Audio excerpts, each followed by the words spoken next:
Principles of sports nutrition.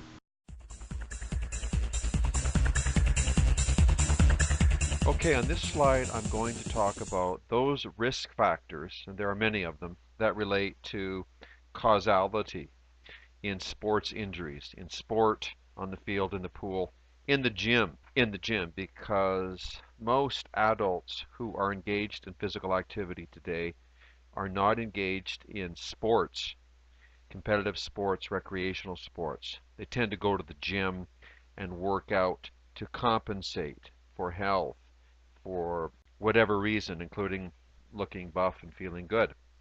Now, joint injuries are common, so are muscle tears and strains, and there are several considerations that come to mind. The slide pertains first and foremost to what I think is a major causative factor.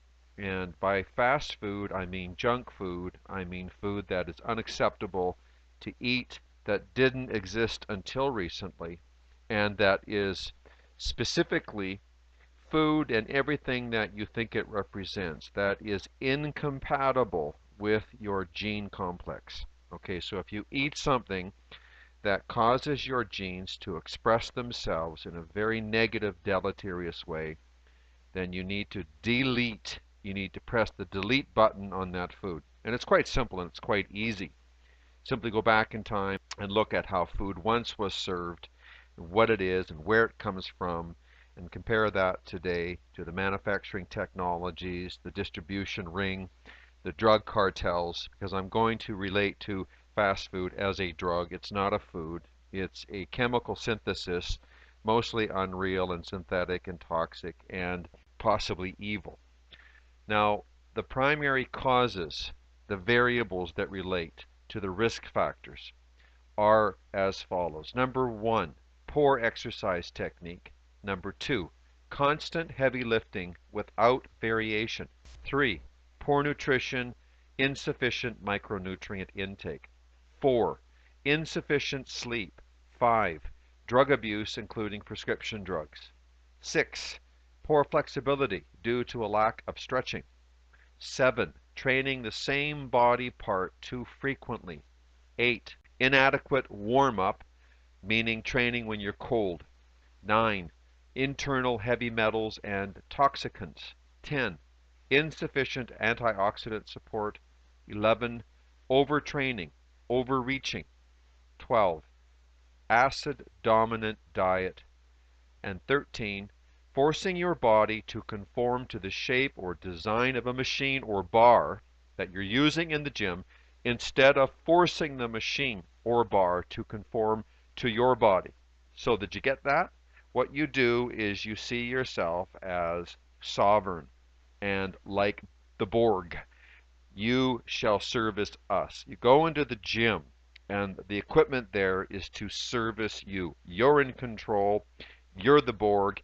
You command the equipment. You do not let the equipment command you. You do not allow the equipment to take control of your body and ruin it because you're trying to follow some ridiculous concept or outdated exercise routine, or you're watching someone else do something incorrectly and you're a copycat, and then you learn how to do what you're doing incorrectly by someone who doesn't know what they're doing because they watch someone else do it incorrectly. Now, each one of the previously mentioned 13 variables, each one of them, you can find a book written on it. You can find books that speak to it. And of course, the CSNA education program goes into detail on these variables and many others.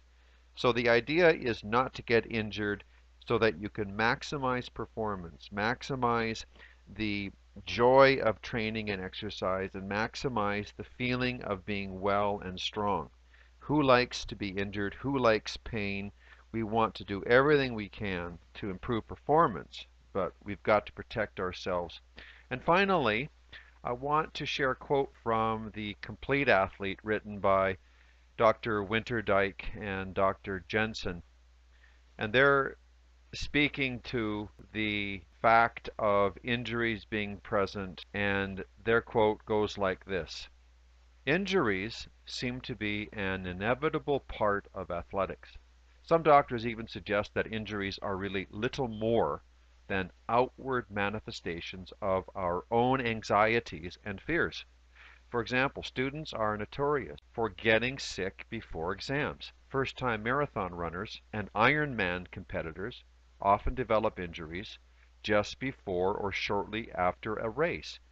What this suggests is that certain people will be more prone to injury than others, and the causes of their injuries can be explained in part by a disharmony between the mind and body. End quote.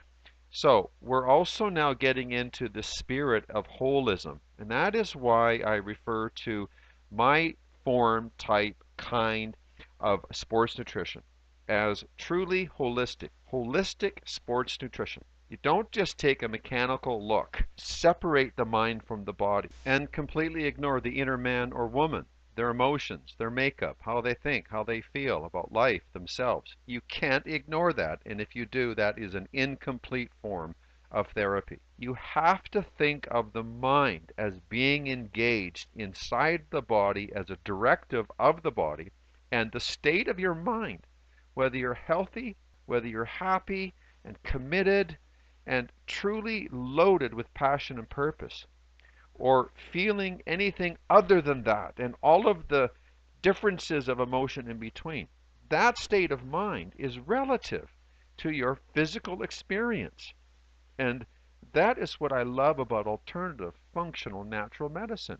It embraces your mind equal to value in the physical body sense. So if you've got an infection, for example, and it's something that can be identified, say it's a parasite or a virus or a bacteria, and you take a prescription of antibiotics. Well, there's more to it than that, and that is what makes natural medicine what it is. It's always going to have a connection to the emotional experience of humanity. And so when you're preparing for a workout, you're going into war, you need to prepare for battle, because you're going to cause some harm, some damage. That's the only way that you can gain value in the gym and through sport and physical training. The discipline is controlling the amount of damage and understanding who and what you are and what you're bringing into that environment and understanding what the environment is.